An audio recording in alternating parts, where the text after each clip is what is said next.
Всем привет! Добрый вечер четверга.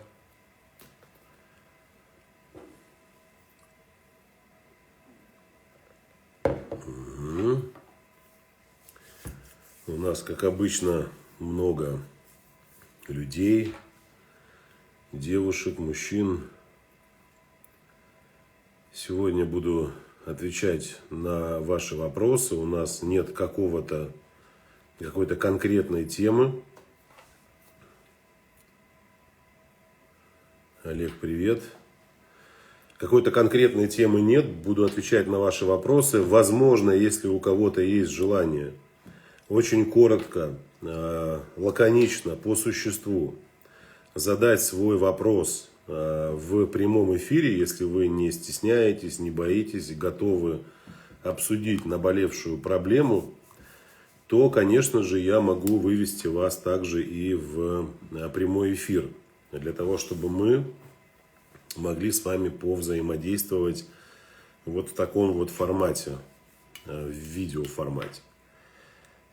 И еще раз хочу повториться, что желательно коротко, потому что я понимаю, что, безусловно, там проблемы есть у каждого, и обсуждать их можно часами, но, к большому сожалению, мы не располагаем такими возможностями. Как реагировать на начальника, который хочет тебя задеть исполнение твоей работы? Я не знаю, что делать. Танита. Ну, в любой компании есть, нормальной компании, есть должностные инструкции, в соответствии с которыми вы должны выполнять свою работу. И если вы не выполняете ее, возможно, и придирки вашего руководства, они вполне аргументированы. Если же вы выполняете свою работу, а там на ровном месте человек придирается, это уже совсем другая история. И причины могут быть совершенно разными. Начиная от какой-то личностной неприязни, заканчивая какими-то проекциями на вас. Возможно, вы кого-то напоминаете, возможно, какую-то женщину из прошлого, а может быть, вообще у вас есть какие-то особенности личности, характера, которые, опять же, таки триггерят этого руководителя. Может быть, вы ему просто нравитесь, и он не знает, как по-другому привлечь к себе внимание. То есть причин может быть много, и каждую причину нужно рассматривать более детально.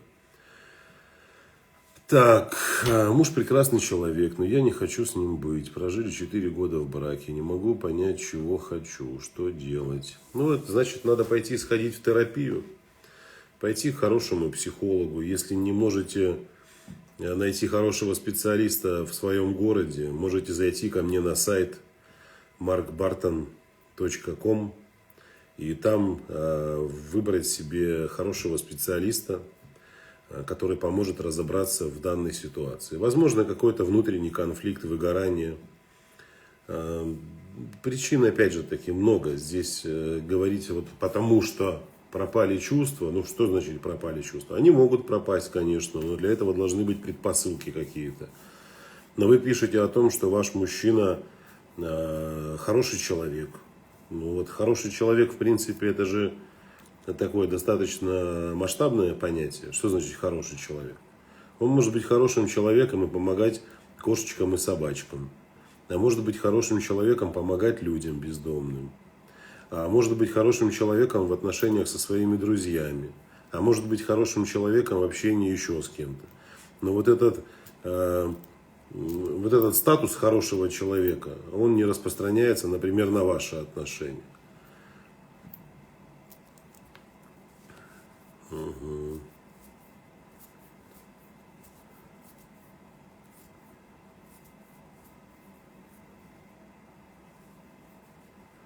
Как перестать быть спасательным кругом для всех друзей, но при этом не получать отдачу от них? Игра в одни ворота получается, и никакой заинтересованности.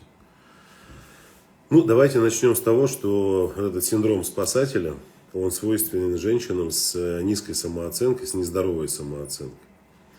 Почему женщина окружает себя такими людьми. Да, вы бессознательно можете окружать себя людьми, которым вы будете полезны, чтобы на фоне их несостоятельности в определенных вопросах чувствовать потребность в себе, чувствовать свою значимость. И очень часто такие женщины выбирают себе мужчин, которые явно отличаются от того образа, который они представляют себе, от какого-то внутреннего идеала. Ну, например, женщина находится в отношениях с алкоголиком. И она может быть очень, очень сильно обеспокоена этим. Она может быть возмущена тем, что живет с алкоголиком. Может даже плакать и переживать, а иногда и нервничать, и проявлять даже агрессию. Но не уходить от него. При этом причитать и говорить, что вот я так устала, я уже так не могу, я не могу все тянуть на себе. А он кричит: ой, прости, пожалуйста, я без тебя не смогу, я без тебя пропаду. И вот на фоне своего такого ущербного мужчины она чувствует свою значимость. А, допустим, если бы он бросил пить, если бы он вышел на равную ступень взаимодействия с ней, либо стал более успешным, либо стал, например, более таким статусным человеком, уважаемым, то начался бы очень сильный внутренний конфликт. Потому что больше оснований подчеркивать свою значимость на фоне его несостоятельности нет. Значит, необходимо как-то о своей значимости напоминать по-другому. И вот это по-другому совершенно непредсказуемо. Да? То есть можно скатиться совершенно в неадекватные отношения, которые постепенно рухнут. Поэтому, безусловно, поведение спасателя и отношения спасателя с окружающими людьми — это в первую очередь проблема самого спасателя. Да? То есть вы формируете свое окружение, вы позволяете к себе относиться потребительски. Вы в этих отношениях в первую очередь думаете о других людях, а не о себе. Но основная задача-то в чем? Если я, например, понимаю, что мой близкий человек может самостоятельно решить вопрос свой, и он хочет его решить, то зачем мне ему помогать, если он в этом не нуждается? Если же я вижу, что человек не хочет решать какого-то вопроса, а я ему навязываю свою помощь, либо я понимаю, что он может этого сделать, но при этом я, опять же таки, говорю: давай я за тебя, я помогу, то здесь, конечно же, совсем отдельная история. Поэтому идите с этим вопросом к психологу и решайте его. Если не хотите к психологу идти, идите ко мне на мою бесплатную программу, которая 18 числа стартует, 18 октября.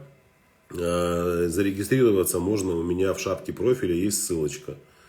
Там, где написано Марк Бартон, психолог, телеведущий, ниже опускаетесь, нажимаете на ссылочку и выбираете курс «Я такая одна, удобная или уникальная». 6 дней вашего внимания и времени, и все вопросы отпадут сами собой. То есть вы поймете, в каком направлении вам двигаться. А для того, чтобы понять и осознать себя, и женщине, и мужчине, как минимум необходимо в себя что-то инвестировать. Если мы говорим про самые доступные инвестиции, это, конечно, инвестиция времени. Потому что если вы посмотрите, откроете сейчас свой телефон, возьмите его в руки прямо со мной вместе. Я не знаю, у кого там какие, вот у меня, допустим, iPhone. Если зайти и посмотреть экранное время, да, вот сколько времени я сегодня провел в телефоне. Он у меня пишет, что 1 час 27 минут. Но опять же таки, какое-то такое минимальное время, потому что я очень много времени в телефоне нахожусь по работе. Как правило, достаточно, более такие, знаете, показатели временные, более отличающиеся. И вот посмотрите, сколько времени вы тратите на то, чтобы понаходиться в телефоне. Теперь эту цифру умножьте на 6 дней. И вы представляете, да, сколько времени вы тратите просто впустую, наблюдая за чужим счастьем, наблюдая за какими-то чужими историями, за чужой трансформацией. То есть подглядываете, а на свою жизнь не обращаете внимания. И вот самая доступная инвестиция – это инвестиция вашего времени. Когда вы выделяете время на собственное образование, на собственное обучение, на поиск какой-то новой информации, благодаря которой вы можете поменять свою жизнь. И поэтому, пожалуйста, 18 октября, вот с 18 числа, каждый день я буду по 2 часа вести вебинары и подробно раскрывать ту или иную тему. Хотите — присоединяйтесь. Как вы считаете, какое оптимальное время для помолвки? Оптимальное время для помолвки. Давайте мы будем отталкиваться от следующих показателей, от следующих факторов. Многое зависит от того, сколько вы знакомы. Да, вот я приведу разные примеры. Допустим, мужчина и женщина знакомы полгода. Но при этом очно, то есть вот встречаться с глазу на глаз, часто у них не получалось. И, например, они виделись, например, за эти 6 месяцев в месяц по 2-3 раза. То есть, в принципе, это недостаточное количество свиданий, совместного времяпрепровождения для того, чтобы узнать друг друга в разных жизненных обстоятельствах. Совсем обратная сторона. Когда вы встречаетесь полгода, но ваши встречи очень регулярные. Когда вы видитесь в неделю там, по 4-5 раз. Когда вы сталкиваетесь друг с другом в абсолютно разных ситуациях. Когда ваше общение не только в ресторанах, в кафе, в кино и в парке, но и в каких-то активностях, в помощи друг другу.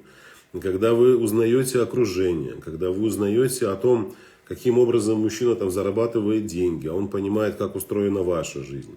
Когда вы уже прониклись ценностями друг друга. То есть очень важно ориентироваться не на временные показатели, а на качество общения и на разносторонность общения. Вот когда это разностороннее общение присутствует, и вы посмотрели там на мужчину в кризисной ситуации, как он себя ведет, когда у него, допустим, какие-то проблемы там на работе, когда он нервничает, как он себя ведет, когда он не справляется с какими-то задачами, как он организует свой день, каково его окружение, куда он тратит свои деньги, чем увлекается. Вот из таких моментов и формируется степень доверия, близости и безопасности женщины рядом с мужчиной. А если же мы говорим про ориентацию не на временные какие-то показатели, а на ваши ощущения, то это тоже будет более правильно. То есть, как я себя чувствую рядом с этим мужчиной. Остается ли какое-то основание быть в тревожности, беспокоиться, переживать, возможно, нервничать, возможно, сомневаться в правильности своего выбора, возможно, обнаруживать в своем партнере либо избраннике какие-то явные признаки того, что с ним будет достаточно небезопасно в отношениях. Может быть, у него есть какие-то предрасположенности там, к наркотикам, к алкоголю. Может быть, он неуравновешенный человек. Может быть, он озлобленный человек. Может быть, он не любит своих родителей, у него с ними совершенно нет никакого общения. Может быть, он просто плохо отзывается о людях, но с вами ведет себя как-то более или менее сдержанно. То есть, мужчина и женщина в период знакомства, ухаживания, конфетно-букетный период, они, безусловно, презентуют друг другу себя. И эта самопрезентация, вы должны понимать также, она в большей степени в период влюбленности имеет такую лицемерную форму. А почему лицемерную? Потому что как бы мы ни крутили, мы не можем уйти от природы, и вот в состоянии влюбленности мы превращаемся в самых настоящих павлинов. Мужчина показывает себя с лучшей стороны. Он старается показать даже те качества, которые в нем спят, которых у него, возможно, даже нет. Женщина вся понятливая, мудрая. Они там сидят за ручки, держатся. Он ей говорит: ты знаешь, я считаю, что мужчина должен быть человеком слова. Ты можешь на меня рассчитывать всегда. Она сидит, кивает головой своей, в которой там просто-напросто беспорядок гормональный. Она с ума немножко сошла так же, как и он. Она ему говорит: ты знаешь, мне кажется, что вообще в отношениях самое главное — это доверие. Надо доверять друг другу. Он тоже сидит, гривой кивает. А проходит какое-то время, и они сталкиваются уже друг с другом без гормональной эйфории. И там начинается. Она ему случайно на ногу наступила. Он: блядь, что не можешь аккуратнее? Он там где-то задержался. Она ему начинает мозг выносить: с кем ты, где ты. То есть люди начинают после состояния периода влюбленности показывать друг другу свое истинное лицо. Вот такие, какие они есть на самом деле. Поэтому, безусловно, необходимо посмотреть друг на друга с абсолютно разных сторон, в разных жизненных обстоятельствах. А если говорить уже о временных сроках, то это возможно сделать в период от полугода до года. Вот средний такой усредненный показатель — это 9 месяцев. Вот этого времени вполне достаточно для того, чтобы мужчина и женщина присмотрелись друг к другу. То есть для этого не нужно жить вместе, понимаете, чтобы там узнать друг друга получше. Потому что когда, допустим, мужчина склоняет женщину к сожительству, это Но для женщины в зрелом состоянии, у которой здоровая самооценка, для нее это оскорбление. Да, мы же не кастинги проходим. А женщина получается в такой среде, где ей нужно доказать мужчине, что она готова быть его женой, что она может быть его женой. Она должна заслужить это право. Ну а когда мужчина говорит, нам надо присмотреться друг к другу, возникает, конечно же, вопрос очень хороший. К чему именно? Ну вот к чему именно? Если нужно присмотреться к каким-то бытовым вопросам, слушайте, ну вы же не приматы, которые скачут там по деревьям и бананами бросаются друг в друга. В бытовых вопросах всегда можно договориться. Если у людей присутствует интеллект и способность излагать свои мысли, не пережевывая какашку за щекой.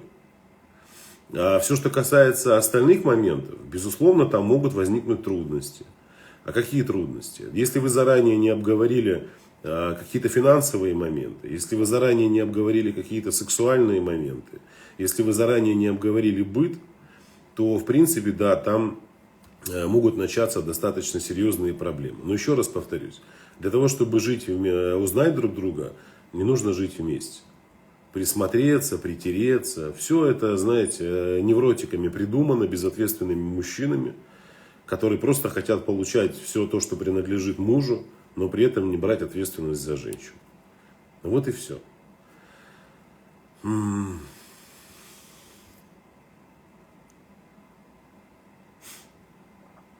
Так. Сейчас, одну секунду. Вопрос где-то был выше.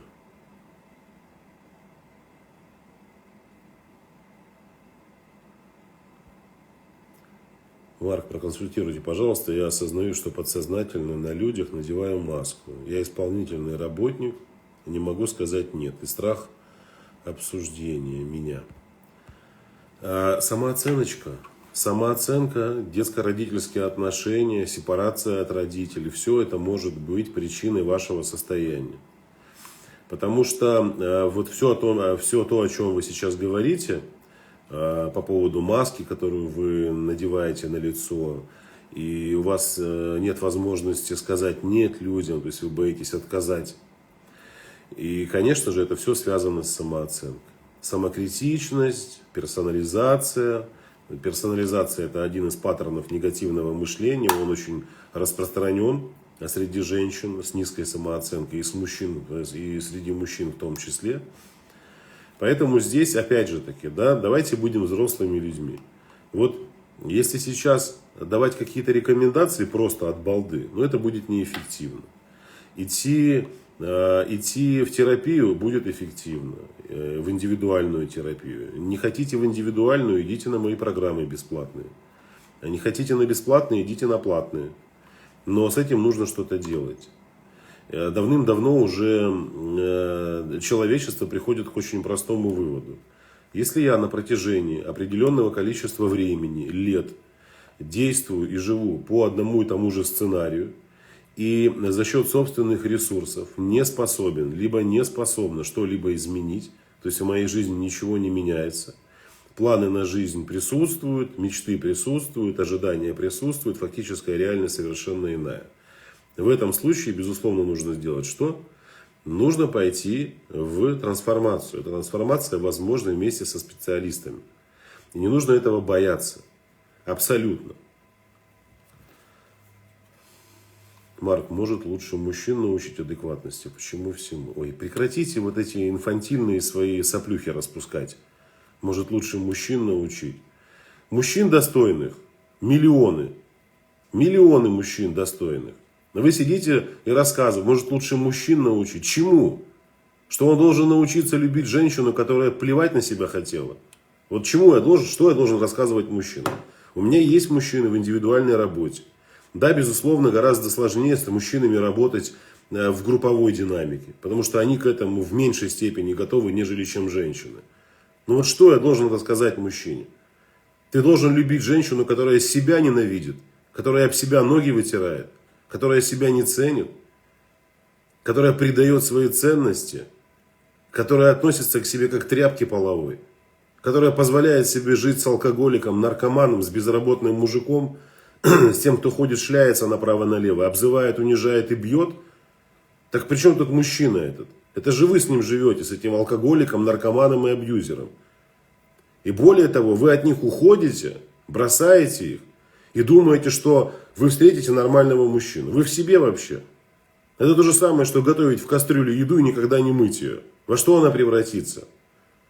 Любой опыт жизненный, любые отношения противоположных полов оставляют невероятный след в вашей психике.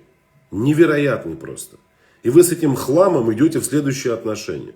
И если, не дай бог, вам встретится адекватный мужчина, достойный, вы ему все мозги высверлите. Он от вас сбежит и правильно сделает. Потому что нормальный, уважающий себя мужчина не будет жить с женщиной, которая приперлась в отношения со страхами и установками из прошлых отношений. Ой, Гриша, мне в прошлых отношениях обижали, меня там били. Я так теперь, мне изменяли, мне то, мне это. Да это почему тут Гриша вообще? Иди к психотерапевту, пройди терапию и приди в отношения готовые к зрелым отношениям. А не строй их там через свои страхи, комплексы детские. А у женщин, что у мужчин, что у женщин. Масса каши в голове. Мы идем со своими страхами в отношения в надежде, что партнер, которого мы встретим, он станет для нас кем? Терапевтом. Ему больше делать нехрен. Вот это вот, когда в ЗАГСе говорят, и в горести, и в радости. Окей, хорошо, и в горести, и радости. Но если это горесть и радость приходит извне, ну что-то случилось в семье, там трагедия какая-то, горе какое-то. Но если это горе, состоянию ума одного из партнеров, то нахрен мне этот партнер нужен? Для чего? Встретили алканавта какого-то и сидит там с ним. Не бросай меня, так брось пить. У меня не получается. Иди нахрен, в реабилитационный центр ложись. Я не могу, надо как-то сосредоточиться. Хватит заниматься ерундой, правда. Хватит. Иначе вы всю жизнь вот так будете сидеть. Лучше мужчин учите. Слушайте, я с мужчинами тоже общаюсь. С нормальными, адекватными, достойными мужчинами. Которые могут еще больше рассказать про неадекватных женщин. Которые только рассуждают, где встретить достойного мужчину. Где его встретить, где его найти. А вы задаете вопрос, а зачем вы ему нужны? Котлеты жарить? Он закажет себе котлеты такие, что ему привезут, он, кончать от них будет. От этих котлет. Порядок в доме. Ему придут, уберут там в доме. Секса ему не хватает. Так всегда найдется женщина, которая его ублажит. Дальше что? Зачем вы ему нужны? Для чего? Чтобы что? Чтобы прийти и рассказать ему, меня не устраивает, что ты задержался с работы? Так если вы ищете достойного и успешного, может у него проекты многомиллионные.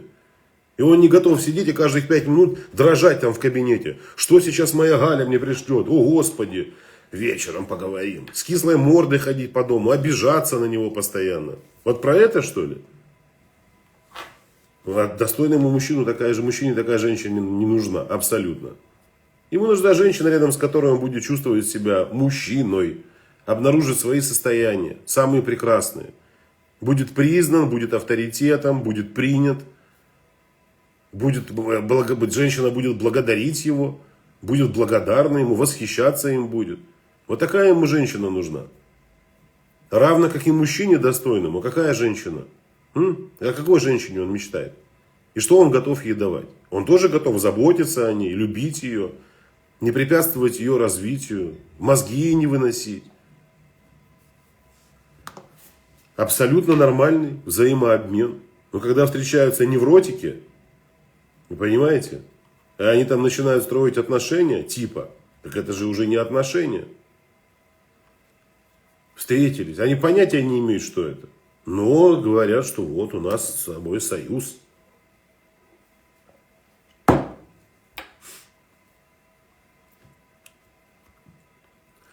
Все психологи имеют разное мнение на мужские и женские отношения. Или в психологии есть какой-то стандарт по этому поводу. Я вам сейчас отвечу на ваш вопрос. Нет такого определения, которое бы, либо нет какого-то протокола единого для психологов, психотерапевтов, ориентируясь на который можно было бы сделать вывод, каким должен быть мужчина, а какой должна быть женщина. Но при этом есть психотерапевтические, так называемые нормы, которые говорят о некой зрелости личности и о том, готова ли эта личность к взаимообмену. в общении с другим человеком противоположного пола. Равно как и родителю с ребенком. И понятно, что мнения могут высказываться, рассуждения могут высказываться специалистам. Но основная задача терапевта сформировать зрелую позицию и зрелое отношение человека к той или иной ситуации, адекватно своего возраста, как биологического, так и психологического. И для того, чтобы, если человек оказывается в какой-то трудной жизненной ситуации, он мог абсолютно спокойно, опираясь на свою зрелость, а не на свои какие-то установки, на свои комплексы и травмы, решить данную проблему. Вот и все. Вот и все. При этом давайте не будем забывать про социокультурный аспект, религиозный аспект, географический аспект, традиции различные. Поэтому, безусловно, присутствует и мнение специалиста, которое он может высказать всегда, но, естественно, не в личной терапии, это вот в такой публичной деятельности. Понятно, что в индивидуальной терапии никаких оценочных комментариев не присутствует. Если мы говорим про публичную деятельность, то, безусловно, да, любой эксперт может высказать свое мнение. Это рассуждение его. Вот и все.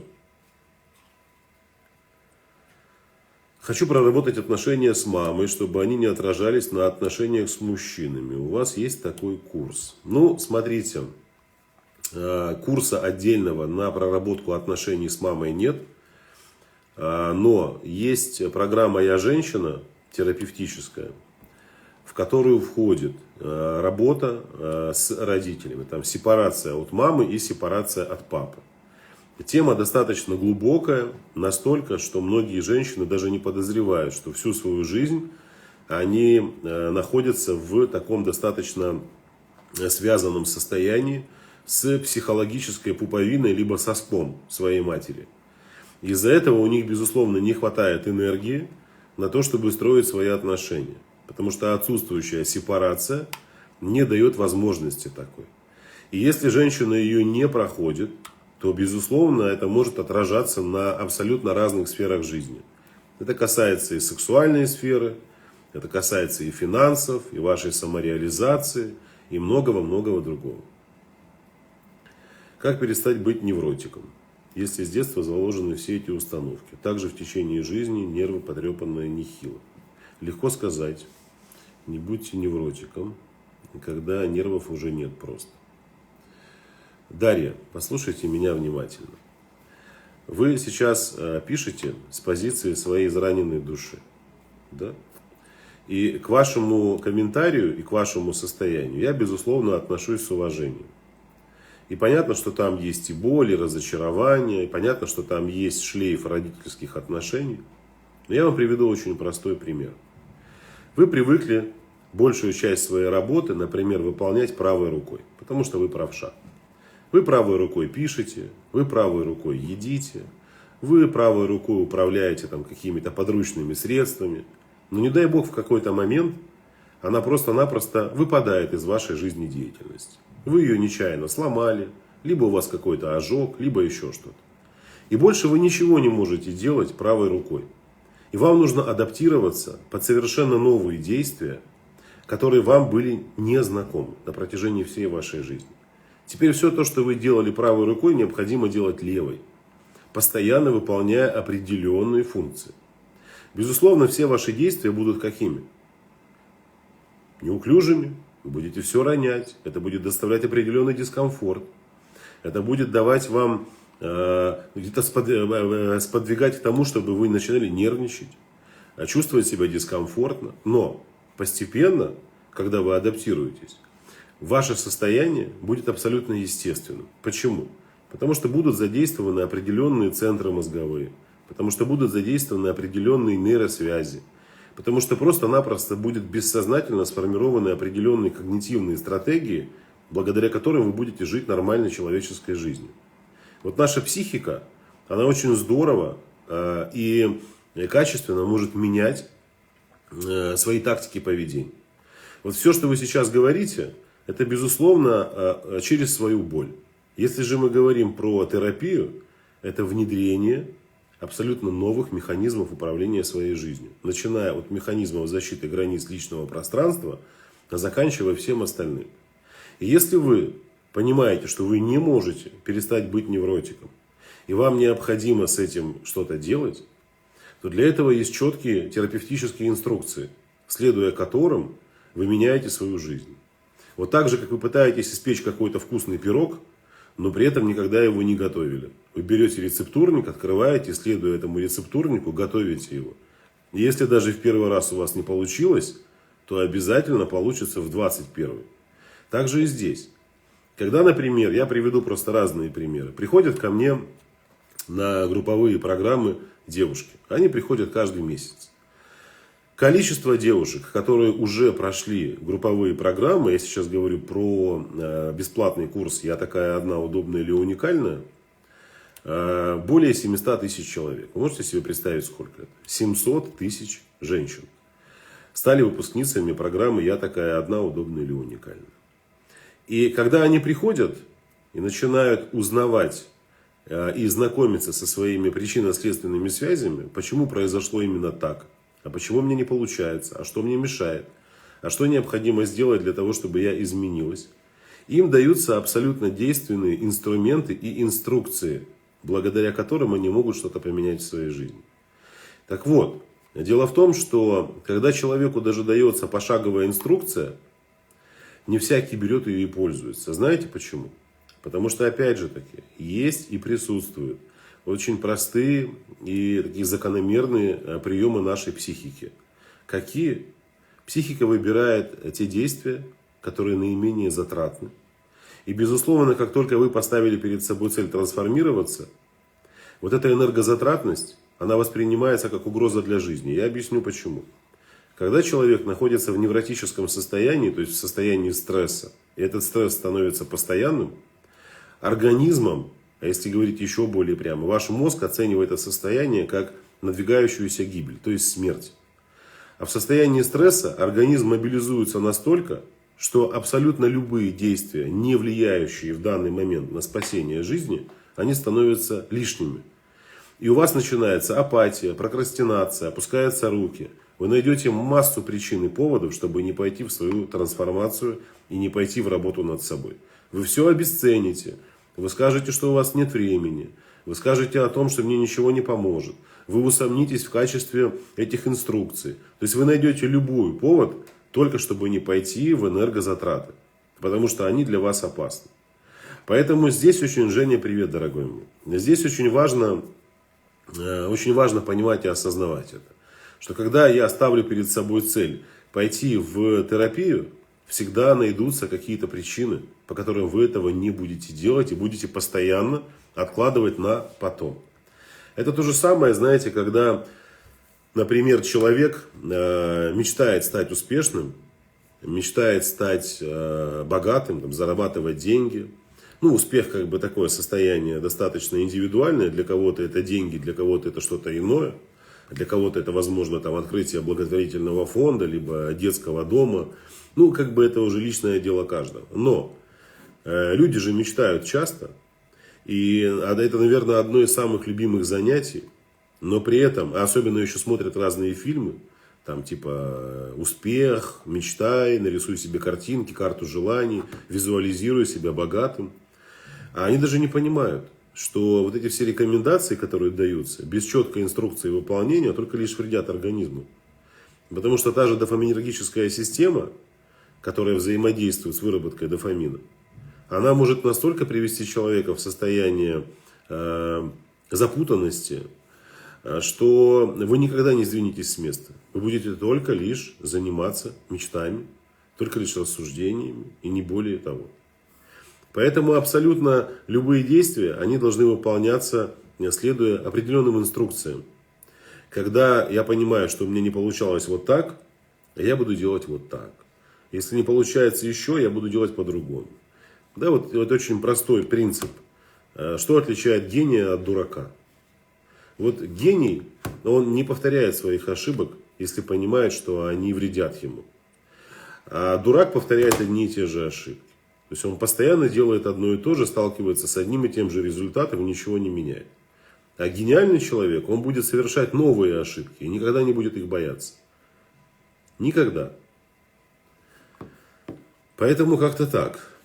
Как быстрее эмоционально отвязаться после расставания, если уже простила все плохое, но было и хорошее. Вот как это забыть? Ну, смотрите. Сейчас вопрос ваш где. Я не знаю, как вас зовут, поэтому буду обращаться к вам без имени. Давайте посмотрим на период расставания мужчины и женщины с точки зрения психологии, биохимических процессов, которые происходят в организме у женщины. Ну, если мы говорим сейчас про женщин. К мужчинам это тоже относится. То есть, если здесь мужчины есть, которых эта тема интересует, к вам это относится. Абсолютно одинаковая, идентичная схема расставания. Так вот, если мы говорим, например, про расставание мужчины и женщины, для нашей психики это равносильно тому, что кто-то из вашего близкого окружения умер. Я объясню почему.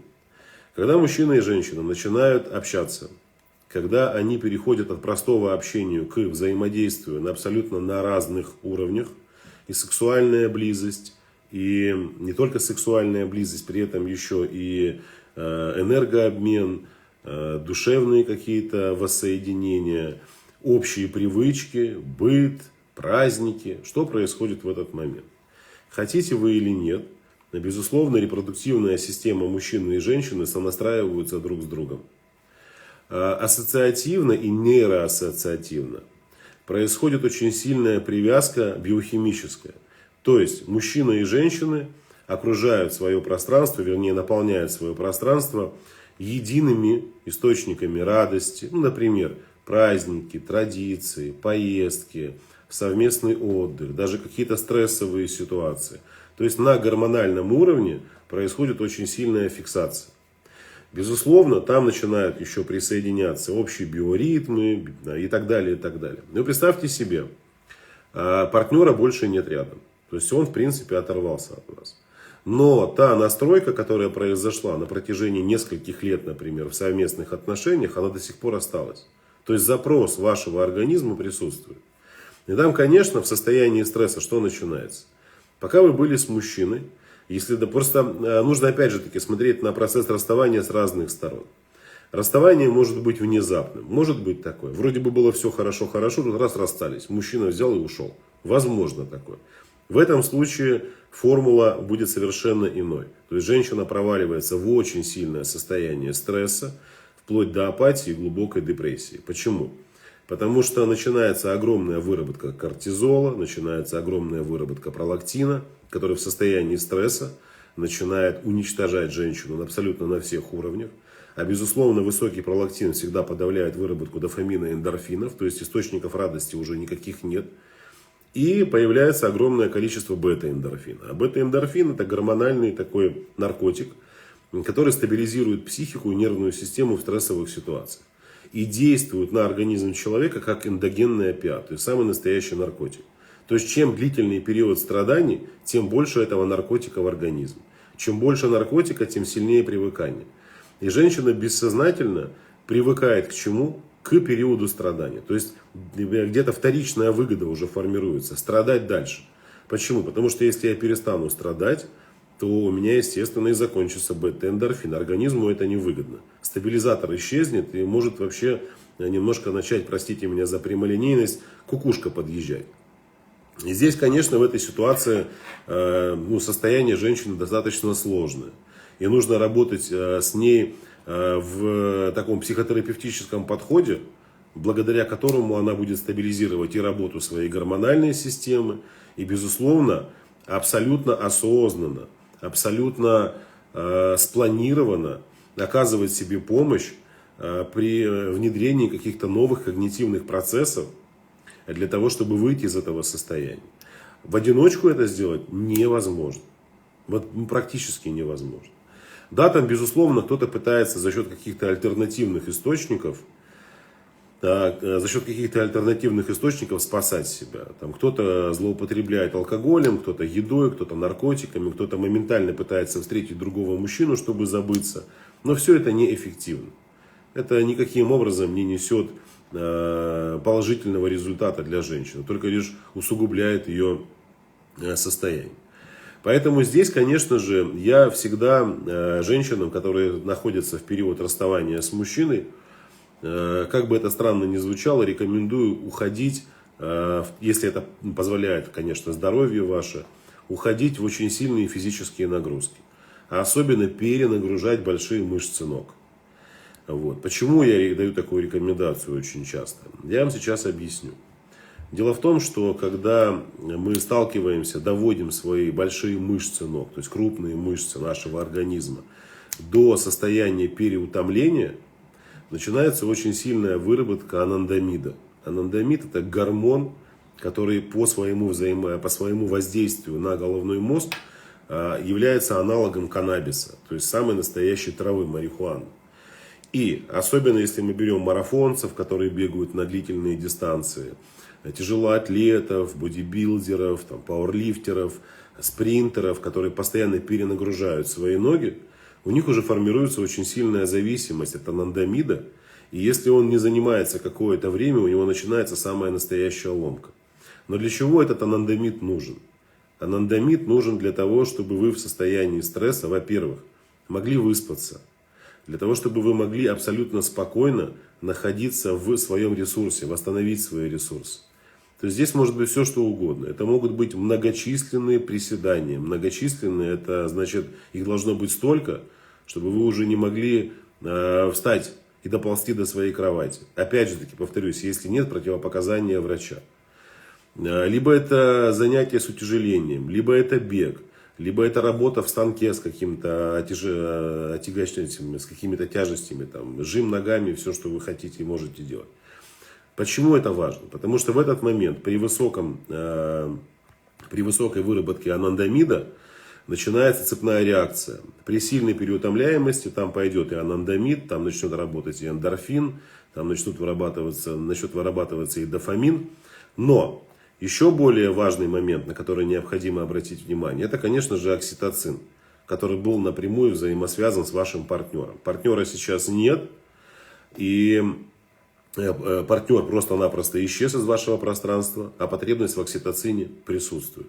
Что многие делают? Опять же таки, есть продукты питания, сейчас не буду их перечислять, которые искусственно провоцируют, либо способствуют повышенной выработке анандамида окситоцина в организме. Но самый лучший способ — это окружить себя людьми, рядом с которыми вы будете чувствовать себя такой объективной частью, то есть признанной и принятой. Что происходит очень часто? Люди, проваливающиеся в очень сильный кризис, могут, например, пойти в какую-то секту и стать адептом этой секты. Почему? Все очень просто. Когда тебя не принимает этот мир, когда у тебя кто-то бросил, когда ты чувствуешь состояние одиночества, и, например, приходишь в какую-то секту, где тебя окружают бывшие наркоманы, алкаши, проститутки, еще кто-то, и вас всех объединяет одна проблема, там начинается выработка окситоцина, очень сильно, эндорфинов и всех гормонов эндогенных, которые вызывают сильное привыкание. И люди подсаживаются на эту маленькую общину и не могут оттуда выбраться. Потому что каждый раз, когда они выходят из этого места и оказываются в другом пространстве, где их не принимают и не признают, они чувствуют дискомфорт. Но когда они возвращаются обратно, они чувствуют себя более или менее умиротворенно. Поэтому задача абсолютно любого человека, когда он проживает этап расставания, взять лист бумаги, ручку и выписать туда всех тех людей, у которых вы можете попросить помощи. В прямом смысле слова. Помощи не алкогольной, давай встретимся, выпьем, нажремся. Не в караоке пойти, а помощи в диалоге, поддержке. Да? Когда вы пишете себе и говорите, мне нужна твоя поддержка, мне не нужны советы. Я не хочу обсуждать свою проблему. Я просто хочу провести вместе время. И вот когда человек погружается в это состояние, женщина, она в первую очередь стабилизирует свое состояние. То есть это надо запомнить навсегда. Вот как мне забыть мужчину? Не надо его забывать. У вас не получится его забыть. Это нужно какой-то кусочек мозга вашего просто взять оттуда, выколупать и выбросить. Для чего? Это ваша цель, это стабилизация своего организма и своей психики. Это единственная задача, которую должна поставить перед собой женщина и мужчина в состоянии острого кризиса, когда она выходит из отношений, либо он, и переживает его достаточно сложно. Это можно сделать через воздействие на свое тело, то есть когда вы занимаетесь активно тяжелым спортом, для того, чтобы способствовать выработке и тех же эндорфинов, и дофамина, и анандамида. Плюс это окружение себя людьми, которые вам, безусловно, могут дать какую-то поддержку в общении, любовь, теплоту, заботу, для того, чтобы пошла сильная выработка окситоцина. Тогда потребность в страданиях вашего организма будет в меньшей степени проявлена. То есть вам уже не будет хотеться находиться там, где плохо, лежать, где-то стоять там, отвернуться к стеночке. И так далее, и так далее. То есть это очень важный момент. Следующий момент, на который нужно обратить внимание, это, конечно же, место, в котором вы живете. Да? Я всегда рекомендую избегать тех мест, где вы часто были со своим партнером, потому что хотите вы этого или нет. Но если там были какие-то яркие впечатления и эмоции, это все якорилось. Вы заходите в ресторан, где вы привыкли есть вместе, а там играет ваш любимый пианист, который сидит за роялем. И ваши воспоминания начинают проваливать в прошлое. Там опять выработка бета-эндорфина. Опять это же самый настоящий наркотик.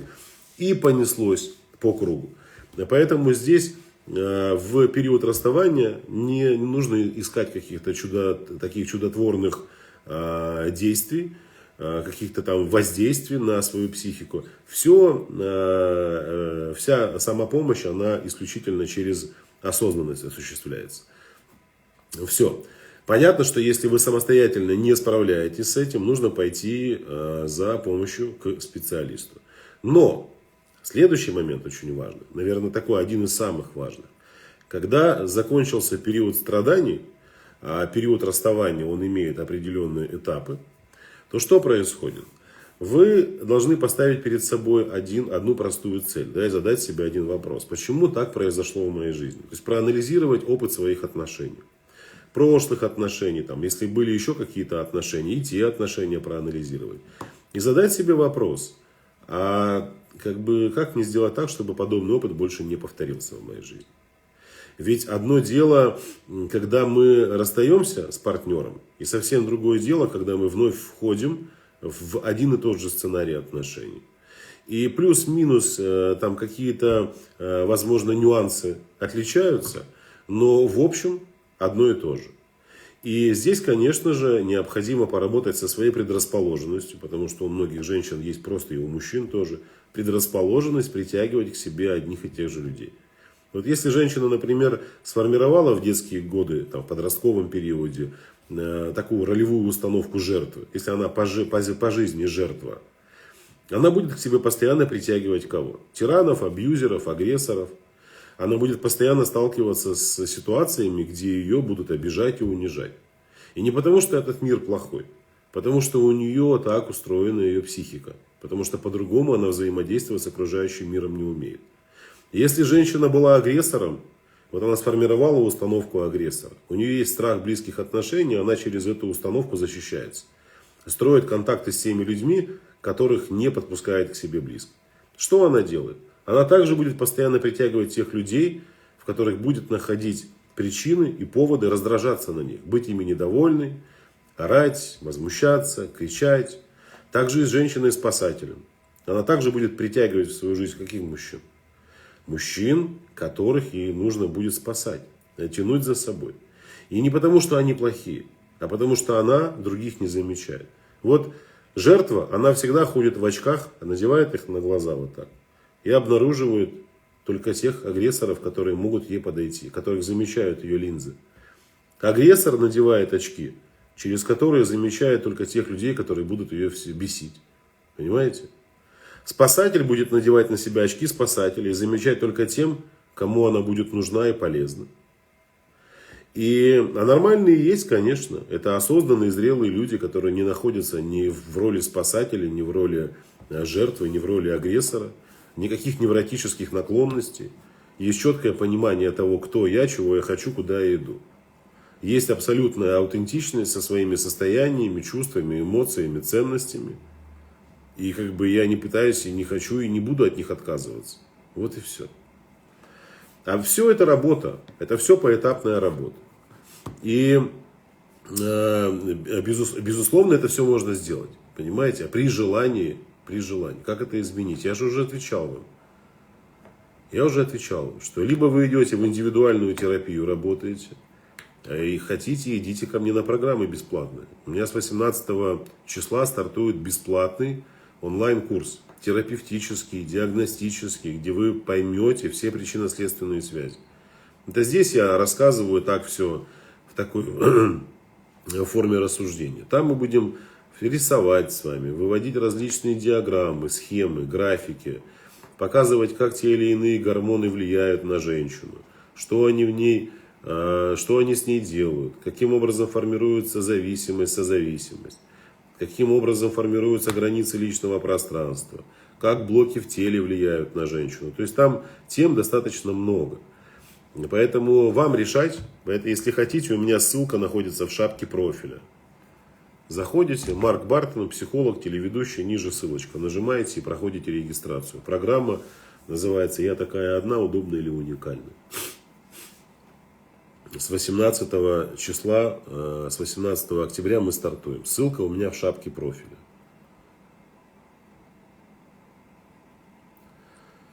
Так. Мало внимания уделяет молодой человек. Очень мало. Ну вот хватит это нюни пускать, Наталья. Молодой человек, у него своя жизнь. Вы должны понимать это. У молодых людей своя жизнь. И когда вы ему нужны, он к вам всегда обратится. Это тоже нужно понять и осознать. Вот давайте будем честными. Не с позиции там люблю, шубу куплю. Если у мужчины есть потребность в женщине, как, допустим, исключительно как в сексуальном объекте. Вот он выходит на контакт, когда хочет удовлетворить свою сексуальную потребность. Больше не выходит. А потом отстраняется. Ну, как бы ты же все это видишь. Ну, ты же можешь дать оценку его поступкам и действиям. Ты же можешь пронаблюдать даже какую-то цикличность и повторяющиеся события. Одно и то же. И здесь важно понимать это. Но вы должны понять другое. Почему вам плохо, когда вы находитесь наедине с собой? Почему вам плохо, когда у вашего парня не остается на вас времени? Почему вы настолько опустошены внутри и не можете занять себя и раскрасить и украсить свою жизнь, пойти в развитие, в познание чего-то нового, в работу над собой, чтобы у вас не было времени скучать, когда вашего парня нет рядом? А очень часто женщины как себя ведут? Они настолько пустые внутри, бум, и там такой звон, знаете, распространяется. А почему? Как с этой женщиной мужчина может взаимодействовать? То есть, если у нее пустота внутри, если она в постоянном состоянии одиночества, грусти, печали, ей нечем заняться, она сидит, постоянно ждет своего этого парня, либо мужа, либо сожителя, и грустит, и скулит. Почему он не хочет к ней идти, как вы думаете? Потому что она вампир, потому что она высасывает из него энергию. Потому что когда они встречаются не для того, чтобы она поделилась и он поделился. Понимаете? Она встречается, чтобы что? Обладать, контролировать и отсасывать энергию. У нее энергоресурса собственного нет, и она постоянно выбирает от мужчин. А мужчины, несмотря на то, что мы немножко там где-то угловатые, неотесанные, местами где-то, да, можем быть и не романтичными, но мы же не бесчувственные твари какие-то. Мы все это, конечно, чувствуем. И она сидит, вот правильно вы пишете, у окошка там соплюхи пускает, слезы текут, а он и не спешит к ней. А сам даже не может понять, почему его к ней не тянет. Но понимает, что ему не хочется с ней сближаться. А почему? Она настолько зависима от него, ее гормональная система настолько от него зависит, она не может без него радоваться, она не может без него веселиться, она вообще без него ничего не может. А он-то кто? Он же мужчина. Ему нужен тоже ресурс на то, чтобы ставить перед собой цели, работать, достигать результата какого-то. Он же не может постоянно выплясывать перед ней, показывать, что он ее любит, сюси-пуси и все остальное. А ей только это и надо, чтобы благодаря его энергии чувствовать свою значимость. И понятно, что такие мужчины начинают дистанцироваться и бежать от таких женщин. Мужчина тянется к женщине, от которой фонит радостью, улыбкой на лице, которая находится в развитии, которая может поделиться с мужчиной чем-то. Вы даже посмотрите на смс-ки, которые вы отправляете своим мужикам. Ну, просто посмотрите. Ну, когда женщина пишет мужчине постоянно какие-то претензии, предъявляет ему, жалуется на что-то, грустит, обвиняет, там, плачет, привлекает к себе внимание. Это стресс. Это стресс. Там масса процессов начинается в мужской голове. И совсем обратное, когда женщина в кайфе, она в радости. Она делится этой радостью с мужчиной. Она легкая, она не токсичная. Мужчина к ней идет. И он дает ей свою энергию, она дает ему свою. И начинается абсолютно взаимообмен, такой абсолютный взаимообмен. Никак не по-другому. Поэтому, когда грустные женщины рассказывают, что вот она не хочет, это же самое про женщину можно сказать. Если она находится в отношениях с мужчиной, который постоянно ноет и жалуется на жизнь. Ей с таким мужчиной по природе становится небезопасно. Это нужно понять раз и навсегда. Для женщины генетически очень важно чувствовать себя безопасно рядом с мужчиной. И если она в своем мужчине обнаруживает постоянные жалобы, слезы, сопли, какие-то неудачи, он постоянно рассказывает ей про какие-то проблемы, то женщиной на уровне ее психологии это воспринимается как знак тревожности. То есть твои яйца должны быть гораздо больше, чем его. Даже если у тебя их нет, отращивай быстрее. Потому что у твоего перепелиные скоро вообще иссохнут и превратятся непонятно во что, там, в косточки и черешни. И женщине с таким мужчиной становится небезопасно. Она что начинает делать? Она начинает переключать свое внимание на сохранение собственных ресурсов и пытается найти опору вне отношений с этим мужчиной. Я сейчас не говорю там про измены, что он там бегает, кого-то ищет кого-то, хотя это тоже может быть. Мужчина это воспринимает как что? Как предательство, как отказ. И начинается конфликт очень сильный. Этот конфликт может быть бесконечным. Одну секунду, я хочу просто записать себе напоминание, мне надо перезвонить. Сейчас, одну секунду.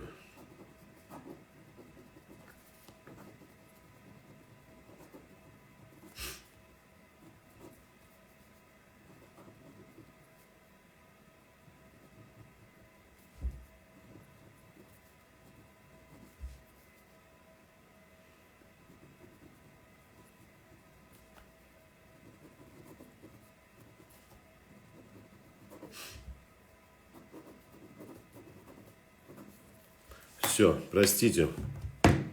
Простите. И здесь, да, вот, Виктория, вы пишете, слабаки неинтересны. Да дело не в том, что они неинтересны. Дело не в этом.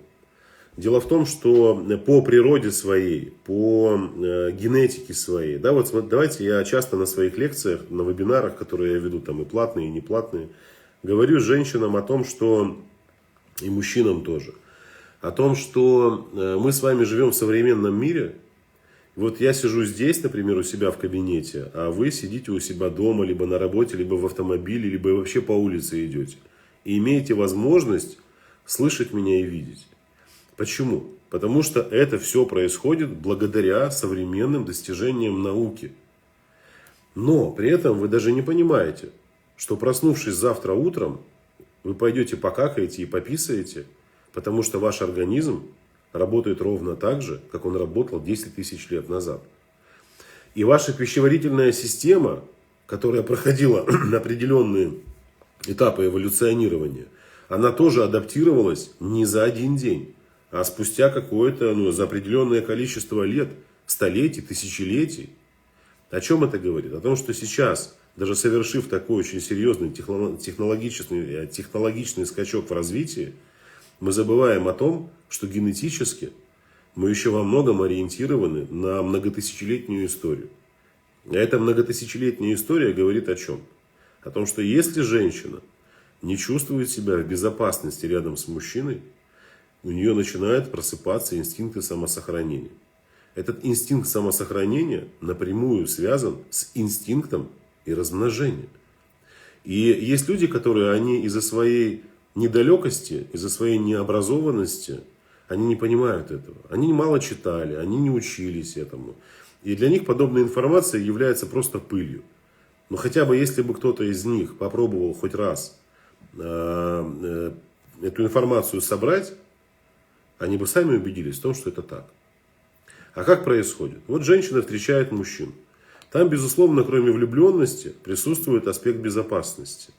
То есть она не может чувствовать себя безопасно с мужчиной, который нестабилен, который показывает женщине, что он сам еле выживает, что он не справляется со своими трудностями. То есть если это метафорически перенести на 1000 лет назад, представьте себе девушку, которая наблюдает за тем, как мужчина на протяжении 2 недель пытается убить какого-то хомяка в лесу. Он уже изнеможденный, голодный, она сидит, у нее уже сопли засохли, трясет, все мхом начинает покрываться, а он все за этим хомяком бегает. А там уже какие-то из соседних, значит, там общин подкрадываются враги, и какие-то дикие звери на подходе, а он с хомяком справиться не может. Она делает очень простой вывод, что я погибну с этим мужчиной. Он не готов к тому, чтобы дать мне эту безопасность. Поэтому женщины всегда выходили замуж за кого? За мужчину, который мог дать какую-то защищенность. То есть он брал покровительство над женщиной. И женщина понимала, что с этим человеком я могу абсолютно спокойно прийти к состоянию деторождения. Я могу расслабиться. Я могу быть женщиной. А чем отличается восприятие женщины и мужчины в современном мире? Абсолютно ничем. Только сейчас женщина не наблюдает за тем, как мужик там бегает по лесу и добывает пищу и шкуры какие-то. Нет. Она просто находится рядом с мужчиной, оценивая его действия с позиции добытчика. И это не говорит о том, что она какая-то меркантильная, либо готова сесть ему на голову и свесить ножки и жить за его счет. Мы не об этом говорим. Нет. Она тоже может работать, она может развиваться, у нее могут быть свои деньги, она может добиваться своего женского успеха.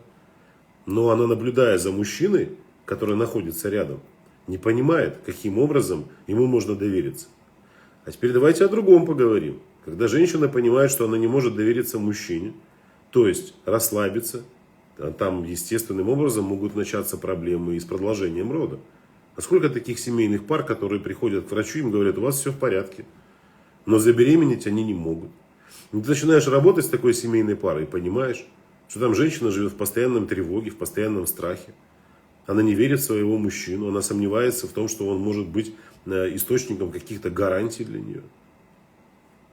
Это очень все взаимосвязано. Очень взаимосвязано. То же самое можно и про женщин говорить. Когда вы выбираете себе мужчину, он показывает вам своим видом, что он еще не готов стать мужчиной. Он не готов к отношениям. А в вас начинает просыпаться этот инстинкт мамочки. Я тебе помогу, мы же теперь вместе. Ведь у тебя теперь есть я. Вы вообще в своем уме? У тебя теперь есть я. В смысле у тебя? Мужчина вообще не должен рассчитывать на женский ресурс. Она забеременела. У каждой женщины по-разному беременность протекает. У одной легко, у другой сложно. Вот она забеременела. Все, вся нагрузка на мужчине. И при этом понятно, что нам, мужикам, не просто. Там у женщины гормональная перестройка. И многие-многие другие перестройки организма.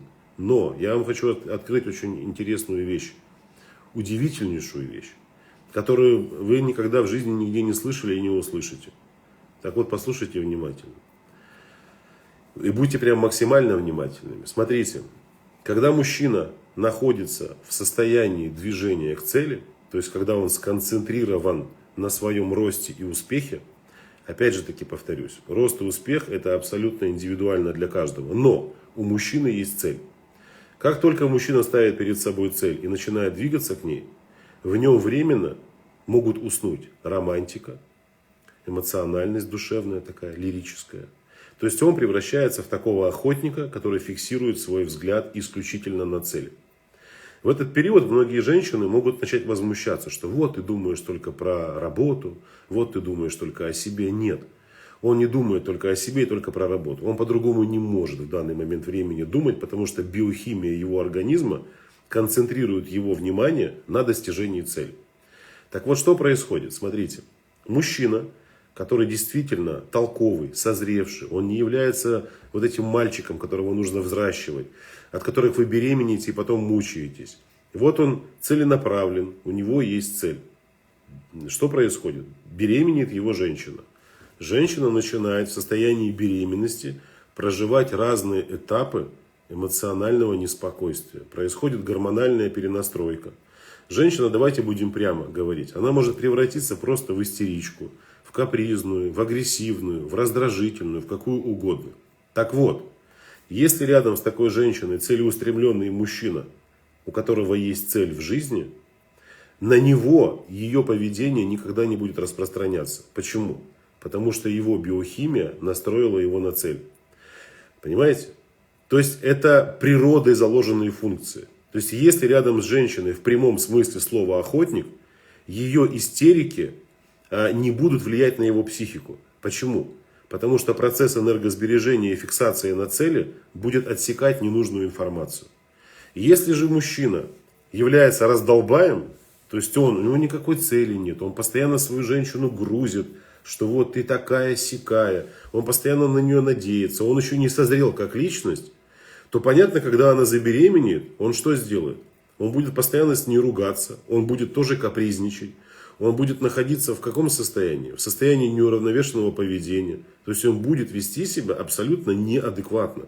Возможно, вообще сбежит от этой женщины и бросит ее беременной. Почему?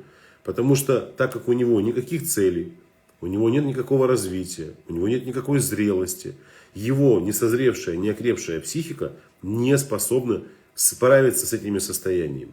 А многие мужчины думают, что он должен научиться справляться с поведением, например, беременной женщины, либо женскими истериками в состоянии беременности. Это дурная мысль. Ты должен просто понять две простые вещи. Первое, это то, что твоя женщина сейчас сама не понимает, что с ней происходит. А вторая, поставь перед собой в 10 раз больше задач и целей, ориентируясь на которые ты будешь приходить домой, обнимать свою жену, целовать и, видя ее сопли и истерики, говорить: любимая, все будет хорошо. Пусть с суровым каким-то взглядом, но все будет хорошо. Но при этом ты себя будешь защищать от расстройства вот этого психического. Потому что мужчина, который просто так сидит возле своей женщины, он сам не зрел, и она истерить начинает. У него паника. У него паника. Понимаете? Самое настоящее. Он начинает истерить. Он начинает бегать, искать себе какие-то точки опорные. К друзьям в гараж бухнуть. Проститутку дешевую вызвать себе. Нажраться пойти куда-то. Наркоты употребить. Там еще что-то. К маме сбежать своей. Почему? Потому что он не готов психологически к этому. У него может там все вырасти где надо.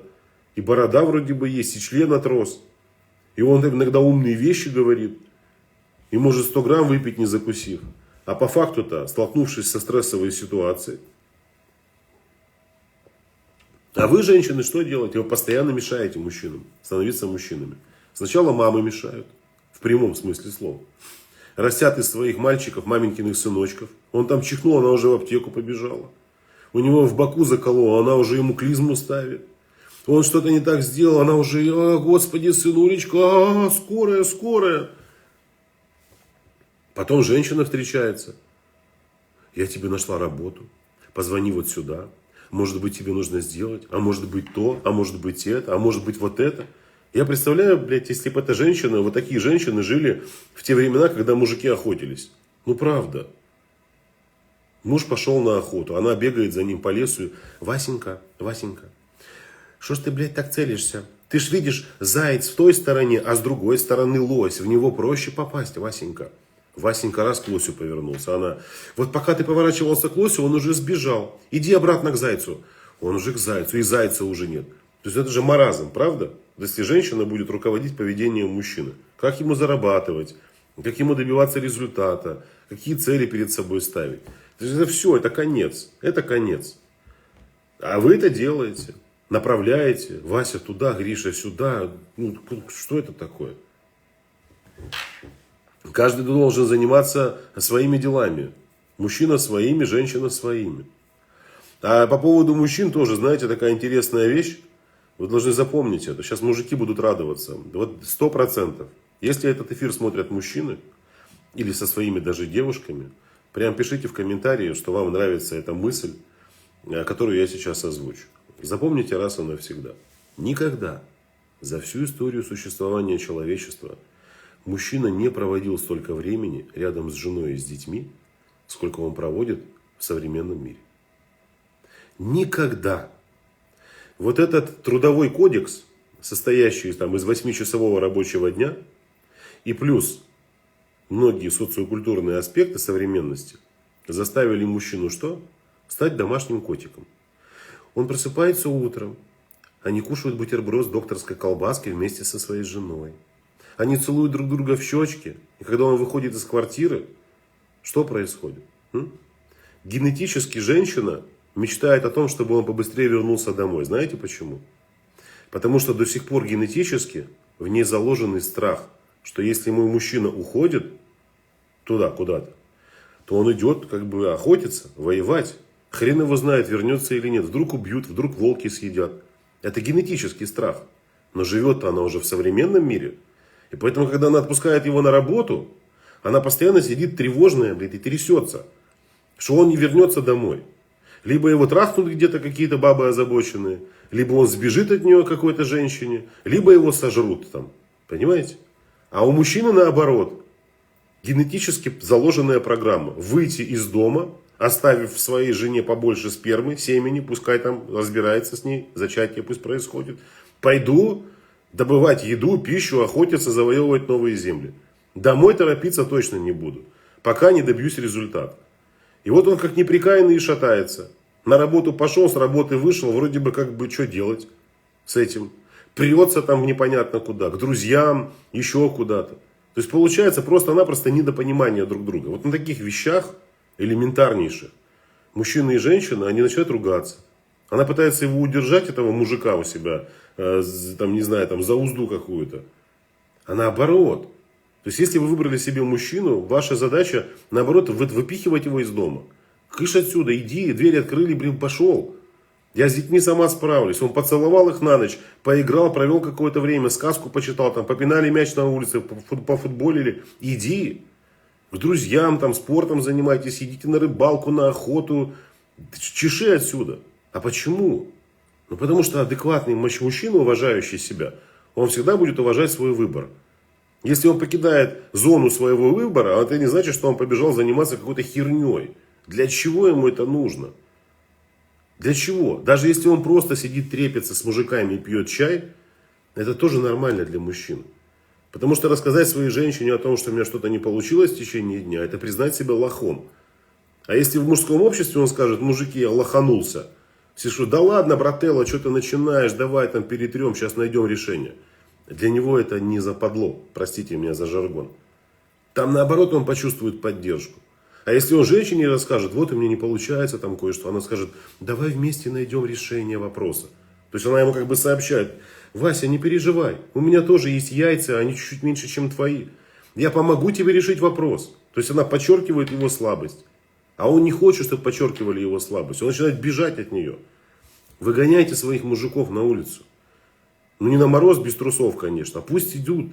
Хочет он проводить время там с друзьями. Но если ваш мужик дегенерат, и вы его только выпустили, он приходит в заблеванной рубашке, пропадает неизвестно куда, бухает, там, ведет себя как быдло, то он и относится вот к этой касте быдла.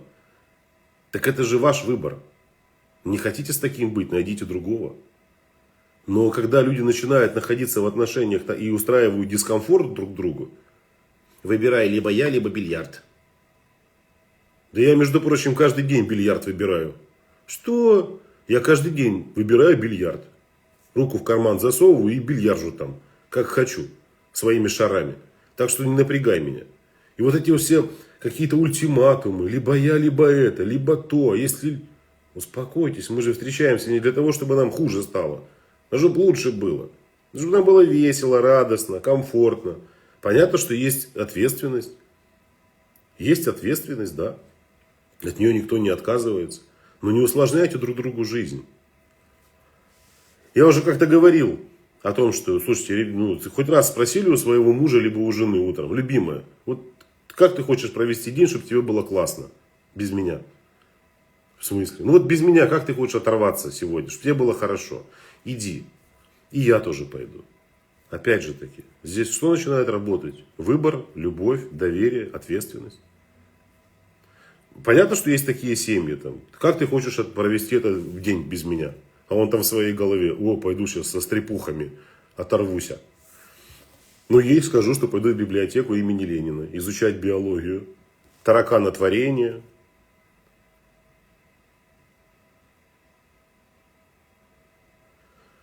Вот. Так что как-то так. Да вот и про детей в том числе. А дети кому? Виктория.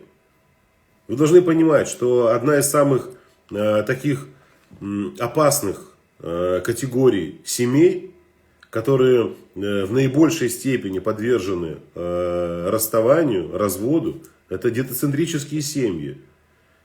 Детоцентрические семьи, где мужчина и женщина выстраивают все свое взаимодействие вокруг детей. Вокруг детей. То есть не они друг у друга, а они у детей, а друг у друга нет никого. Вот и все. Вот такой перекос, он, безусловно, тоже может и мужика выгнать из дома. Конечно же. До появления этих карапузов сопливых, обосранных, я был котиком, зайчиком, пусиком, жить без тебя не могу. Блядь, появились эти мои дети, и понеслось. Не ори, что ты орешь, блядь, рот закрой. Что ты кричишь, блядь? Спят уже все, блядь, спят. Лучше памперсы пойди выбросься, блядь. Да он хочет хоть раз тебя за этот период, пока ты всовываешь свой сосок, блин, ребенку там грызет его, блин, с молоком вместе, увидеть на тебе белье сексуальное, блин. И вспомнить, что у него еще и жена есть, а не кормящая мать. То у него памперсы с говном перед носом, то дети орут, то вообще его нахрен выгоняют в другую комнату. Иди ты храпишь, спать нам мешаешь. Ты что? Все. Он сразу начинает думать, что происходит, кому я нужен. Он отправляет этот сигнал миру, кому я нужен. А кому он нужен много. И он начинает идти туда, где он нужен. Понятно, что это не говорит о том, что только женщина в этом виновата. И мужики тоже, знаете. Почему? А какие? Несозревшие. Несозревшие. Ребенок родился, он там уже сидит. Я не могу убирать за ним памперс. Я не могу смотреть на это говно. Блядь, сколько раз в своей жизни ты жопу вытирал, у тебя бумажка рвалась, и ты палец пачкал. Посчитай. Не умер, блядь, пошел руки помыл, блин, и вперед. Тоже один твой ребенок родной. Взял, снял, блядь, запачкался, не хочешь так брать руками, возьми в перчатках. И постоянное нытье, понимаете? Одно нытье. А все о чем? Зрелость. Зрелость. Самое настоящее.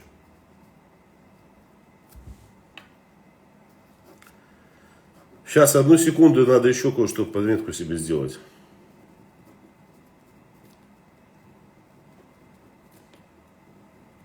Угу. Смешно вам, да.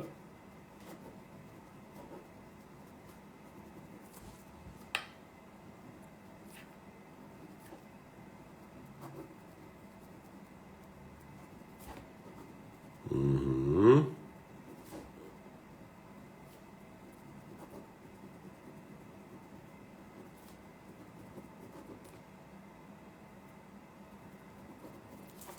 Да. Жизнь такая штука, да. Я, кстати, хотел сказать о том, что мы... Ух, ничего себе, мы уже почти полтора часа с вами... Почти полтора часа с вами в эфире, будем сейчас заканчивать. Что я хотел сказать? Я совсем недавно у себя на YouTube-канале запустил интервью, где ко мне пришла девушка, у которой был достаточно большой опыт общения и жизни с абьюзером, который ее и бил, и унижал. Но такой формат достаточно интересный. Вот. И поэтому, если здесь есть девушки, которые, первое, находятся где-то близко рядом с Москвой, либо в Москве, либо Подмосковье, либо где-то ближайшие территории, для того, чтобы приехать сюда, например. Если вы хотите рассказать свою историю, поделиться своей историей, вот в таком формате интервью и разбора, где вы можете позадавать мне вопросы, спросить меня о чем-то, как вам быть в той или иной ситуации, какой бы она сложной ни была, напишите мне в директ, пожалуйста. То есть я такая-то, такая-то, у меня есть такая-то проблема. Я бы хотел ее обсудить вместе с вами на вашем YouTube-канале в виде интервью. Понятно, что здесь очень важно понимать, что все это будет выложено у меня на канале. Все это будет видно не только вам, но и другим людям. Но вы, соглашаясь на это, получаете от меня вот такую помощь терапевтическую, ну, насколько это возможно в рамках определенного данного формата. Так что вот такие дела. Нет, но если вы можете приехать из Украины, слушайте, ну, пожалуйста, ко мне, когда я занимался очными консультациями, и прилетали из Швейцарии, из Казахстана, и из Америки летали люди, и жили здесь в гостинице, и ходили ко мне на сессии. Поэтому тут уже все от вас. Все от вас только зависит. Так, сейчас давайте еще один вопрос ответим и будем заканчивать. Девушки, я еще раз хочу сказать вам. Вот я могу говорить очень много. Долго, мне нравится это. Я не отношусь к этому как к своей работе. Это такая моя миссия. Я кайфую от этого. Но гораздо более эффективно, когда вы приходите с определенным запросом на какие-то программы. Понимаете? Вот, например, про тот же курс «Я такая одна, удобная или уникальная». У меня есть и платные программы, но я вас туда не зову. Почему? Потому что на платную программу должен приходить подготовленный человек, который понимает, зачем он туда идет. А я говорю про бесплатные программы диагностические, где вы можете диагностировать себя, свое состояние, свою проблематику. То есть поработать над собой, да? То есть в какой-то степени, понять, что со мной происходит, почему у меня в той или иной сфере жизненной есть проблема, я не могу ее решить. Поэтому, если хотите, пожалуйста, вот у меня в шапке профиля есть ссылочка, заходите по ней и смотрите, там написано бесплатный онлайн-курс диагностический, «Я такая одна, удобная или уникальна». 18 октября мы стартуем, 6 дней, каждый день по 2 часа вы будете эту тему, разные темы изучать вместе со мной. Поэтому я, знаете, часто слышу от подписчиков, от подписчиц: вот, вы там топите за женщину, вот, вы против мужиков. Я никогда не был против мужчин. Абсолютно. Я, наверное, такой же, один из тех мужчин, который за свои 40 лет сожрал, кучу дерьма. И взлеты, и падения, и разочарования, и депрессивные состояния, и мысли нехорошие, связанные с жизнью, жить дальше или не жить. То есть абсолютно я понимаю, насколько быть сложным мужчиной. Но я готов взаимодействовать с мужчинами, которые понимают, что с ними что-то не так. Вот с дебилами, он смотрит вот такими глазами, он же понимает, что у него что-то не так в жизни, он не хочет даже осознавать этого. Но я не хочу с ними взаимодействовать. Смысл тратить на них энергию. И почему я должен объяснять какому-то придурку, который там избивает свою жену, что этого делать нельзя? Ну для чего? Что нормальный человек это и так понимает. Поэтому я даже вот сегодня постарался в этом эфире не занимать ничью позицию. И не позицию женщины, не позицию мужчин. А почему? Потому что мы абсолютно разные. Мы по-разному смотрим на жизнь. Мы по-разному воспитаны. У нас у каждого свой абсолютный опыт. Вот есть, я вам просто сейчас объясню. Смотрите. Вот я пошел, купил себе телефон. Когда я его купил, он был абсолютно пустой. В этом телефоне ничего не было. Никаких программ. Там было заводское оснащение, базовые настройки. Что я сделал? Я скачал туда необходимые для себя приложения, программы. То есть этот телефон стал содержать определенное наполнение, которое интересно мне. У другого человека, у вас, там может быть совершенно иное наполнение. У кого-то тоже совершенно иное. Но, когда мы с вами появляемся на свет, у всех у нас абсолютно одинаковые настройки. Все мы проходим одни и те же этапы формирования в утробе матери. Плюс-минус, там бывают патологии, отклонения, от этого никто не застрахован. Но, появляемся мы на свет. Мы плюс-минус одинаково развиваемся. Формируется скелет, мышцы, психика наша, самооценка наша, репродуктивная система, нервная система. То есть, в принципе, все одно и то же. Но, так как мы в разных семьях жили, вот сюда нам, как в телефон, подсадили разные нездоровые приложения, установки. И вот этот мужчина вырос, он, может быть, и рад был бы другим быть. Понимаете? А он не понимает как. Его программа, она другая вот здесь. И для того, чтобы с ней справиться, ее нужно взять и отформатировать. Не говорите ему, что он больной. Не говорите ему, что он ненормальный. Нет, говорить можно, если он, понимая свою неадекватность, не хочет ничего с этим делать. Это как бы уже клиника. Что с ним разговаривать, время тратить. Так же и с женщиной. Она появляется на свет абсолютно такой же, как и другие женщины. И, по мере формирования это что начинается? Установки и так далее, и так далее. Вот, если вскрыть двух мертвых людей, двух женщин и двух мужчин, как определить, что кто из них был счастливым, а кто был несчастным? Никак. Почему? Можно определить, какой они образ жизни вели. Понимаете? И это сделает судмедэксперт. Но определить, кто из них был счастлив, никто никогда не сможет. Почему? Потому что если их вскрыть, у них у всех все одинаково. И строение мозга, и печень там же, где у другой. И матка, и придатки. То есть все абсолютно на своих местах. Тогда возникает вопрос. Почему один человек счастлив, улыбается, радуется, встречает партнера, а второй несчастлив?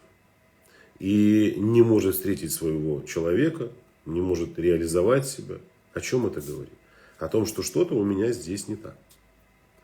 Поэтому я вам, заканчивая этот эфир, хочу, конечно, пожелать от чистого сердца, чтобы вы в первую очередь задумались над тем, каким образом стать счастливой, самостоятельно.